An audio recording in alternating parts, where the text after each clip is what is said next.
Do you need to clap first? No. Okay. Spoilers! That was stupid. Welcome to the cast. I'm Scooter. You dog? And today I did not prepare anything. For show. Okay, that was your cue. Oh, well, I didn't prepare a specific question, you know? Say specific again. Specific? Is that not how you say it? Specific. Yeah, specific. Specific. Specific. Specific. Specific. There you go. Specific. Specific. Today we're going to talk about... Favorite writers and directors. Do you want to go first? Is there a specific writing trope that you're a big fan of? A writing trope? Yeah. Oh my gosh, I'm so unprepared for this subject. The only thing I prepared for was we were talking about Wes Anderson in my class the other day, and then I realized he directed Isle of Dogs. Do you know that movie? That's the one Wes Anderson movie I haven't watched. I've never watched it either, but I remember when it came out. Yeah, same. And do you know who acted in it? Hmm. Greta Gerwig. Oh, she really? Yes. And she directed Barbie and Little Women, and my favorite movie ever, Lady Bird. Love that movie. Oh, I thought your favorite movie was Inspector Gadget with Ferris Bueller. Who? That's your other girlfriend. Oh. Because Inspector Gadget? What? Yeah, man. You ever seen that movie? No, I haven't. Yeah, it's got a... Yeah, that's your other girlfriend. Sorry, babe. I don't remember the guy who plays Ferris Bueller's name. But yeah, he plays Inspector Gadget. Yeah, so Greta Gerwig is one of my favorite directors. However, Little Women is not one of... That 2019 version of Little Women is not my favorite version. The 1980s one is. I forget when it came out. Was it 86? I haven't seen that version. Who? Winona Ryder? Yeah. Yeah, that version, so good. Christian Bale. The way that Winona Ryder turns down Christian Bale in that movie is beautifully... Joe, I loved you since the moment I met you. Not that one. Yeah, Timothy Chalamet. The Timothy Chalamet, love the man. He should have won the Oscar. Saoirse Ronan. Saoirse, I don't know how to say her last name. Love her in it. Love her, period. Yeah. But I don't love when he confesses his love for her. Dang. I don't like that Florence Pugh was an adult the entire film. Yeah, because even in the 80s version, they had a younger girl and then they had an older girl. Yeah. But, if you're going to get Florence Pugh, get Florence Pugh. You know? Yeah, that's fair. But it's still a little jarring. Yeah, I agree. Because then you don't, you can kind of show age through outfit and hair. And even the way she talks, her inflection and her, she has a lower voice when she's older, but it's still, like you said, a little jarring. Yeah, and it just didn't feel like a passive time happened. I also wish, Louise May Alcott, you know who that is? No. She wrote Little Women. She originally wrote Jo as she never got married. Oh. And they wouldn't publish it. Allegedly, they wouldn't publish it because, women need to be married or they're old spinsters, right? Yeah. And so she had to go back and make Jo marry that dude. The German dude, the German teacher. Yeah. I wish that they would have changed it back to that version. Oh, that would have been kind of a cool thing. Wouldn't that? Because nowadays it's not weird to not be married. Mm-hmm. And it's okay to be independent like that. That's how it was intended to be written. And then, because even their love story seems so rushed. Yeah. It's within the last, chapter of the book. Yeah, it's a little weird. It's so rushed. Yes, exactly. And then she, chases after him. Exactly. It's stupid. Very classic. I think if Jo were to be with anyone, he would be the kind of guy she would be with. But it wasn't fleshed out. It wasn't I don't know. I'm glad she wasn't with Lori, but I wish she ended up with no one in her like writing career. Do you have a favorite like rom-com chase scene, or like run through the city kind of thing? To like confess love? No, but I can tell you what I hate: airport scenes. I think not that I'm biased because I love the movie, but I think When Harry Met Sally has a good run through the city to confess love scene.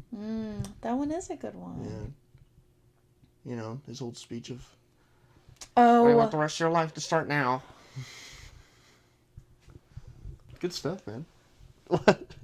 See, everyone knows that part of his speech. Mm-hmm. Everyone knows that part of the speech. But my favorite part of that speech is when he talks about the crinkle above her. Yeah, I like that too. That's my favorite part of it. You get the crinkle above your eye like you have right now. Yes. Yeah. I don't know. It's in the subtle things. I think it's in the like, it's not in the big things you notice, it's in the little. What is your favorite scene in any movie ever? I'm actually about to write a report on it. Mm-hmm. It's when Lois interviews Superman in the 1978 film. Okay, Superman. Why? I don't know. I just think like it. Margot Kidder and like Christopher Reeves, their acting's like very fantastic, like really good, and like the chemistry's there. And I think it just gets the two characters right in that scene. And then even like when she's like flying with them, she goes like this little like poem in her head, and I think it's just kind of like gets kind of the characters right. One thing I just love about you is that like the way your brain works.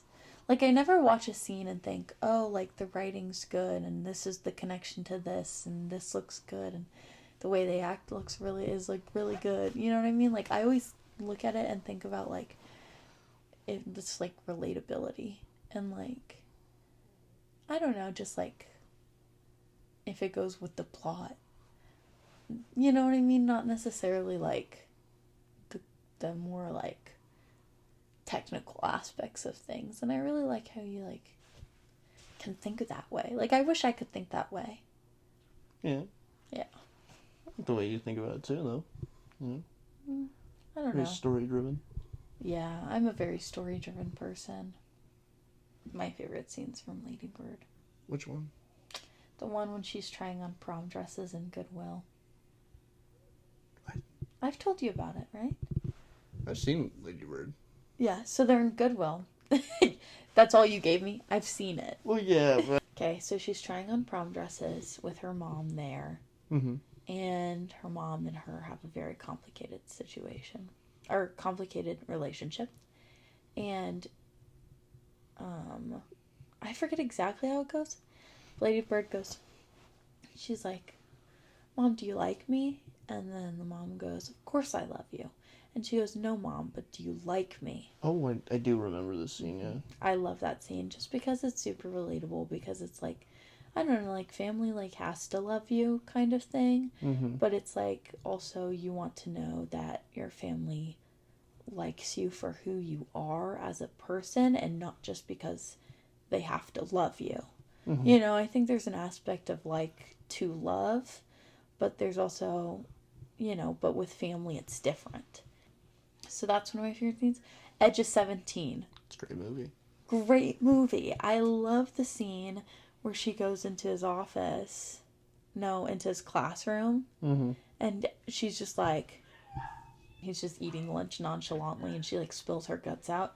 And he just like sits there and he's like, you had to come and say that now. Like I'm eating. Would you like him as a teacher? I think so. Yeah. He's my type of teacher, though. He's very, like, down to earth. Willing to do things for someone students. Who's, like... He's, like, very empathetic, but also, like, has a tough exterior. I like the Before trilogy. The way that's just conversations. Okay. I like the concept, but I don't like the characters. He's written very pick-me. Yeah, that's like his big flaw. He's a pick-me boy? He's nice? Yeah. He's a nice guy? He's fake nice. He's fake nice? Like she points it out, like, especially in Before Midnight, the final movie, like, where that movie's, like, mostly, spoilers, I guess, it's mostly just them, like, arguing. Like, they've been together for a couple of years, and, like, they have a kid. He had, oh, spoilers again. He had a kid with his first wife. So yeah, like, and like they have a fight, and like they both like talk about their flaws and stuff, and that was like one of his flaws is like he's very like he thinks very highly of himself and stuff like that. Ugh. So like it's meant to be a character flaw kind of thing. Yeah, I know, but like why make 3 movies about it? Like I would drop him like a fly. Those are interesting, and like I like that they made 3 because it's like different parts of their lives in that state. Like the first one's like the young love that we all feel, and like that one night together, and like the magical night, and then the second one's them rekindling that, and then falling back in love, and then the third one's like the family life, you know. I guess. And they're very interesting. They filmed them years apart too, so like Yeah. they've grown, and both her and Ethan Hawke helped write it with Linklater, but Yeah. they didn't get credit for writing until I believe the second movie. I guess like his style of writing it feels very natural. Like even like Dazed and Confused, I feel like He did that? He Yeah. wrote that? Yeah. Oh, that's such a great movie. yeah, you feel like you're just in the friend group. Like, I'm you feel so like you're glad you introduced me to that movie because it's so good. It is so good. Yeah, it's like Such the a ultimate like hangout movie. It really is. Tarantino said, came out and quoted, he's like, when he went through a rough time, he watched that movie and it helped him because it felt like he was hanging out with his friends. Oh, that's cute. Yeah. I feel like being on a set would be fun. Yeah. Unless it's with a bunch of people like you can't that are mean. Yeah. Like I don't understand how like some actors and actresses like people come out and they're like they were so mean on set. I feel like a Stanley Kubrick movie would have been terrible on set. That guy was Like very what? strict. Multiple takes until you get it right. kind of Oh, thing. The Shining. Yeah, that had like a bad behind the scenes. Mm, Great movie though. yeah. Okay, if you were to direct any genre of movie, any trope, what would it be? Mockumentary or just a comedy, I guess. Do you know what it would be about? I don't know. I don't want to like go over the top because I hate like stoner comedies. I don't really think they're funny. It's hard to do comedy. Yeah, just so your jokes have to land. Mm-hmm. What about you? I have 2 picks. Mm-hmm. My number 1 pick, horror. Yeah. I have to film horror, but I don't want it to be like gore or slasher. I need to be like psychological, like Midsummer. Like I need it to be like almost realistic. Like a slow burn. Like I'm not a big like Conjuring, Yeah. like haunting ones. Yeah. I like paranormal. Like I'm not someone like I don't want to do that. You like Hereditary? I've never seen it, but Oh. isn't that very psychological? Mm-hmm. That's I kind think of it's made by the same guy who did Midsummer. my second choice is rom-com.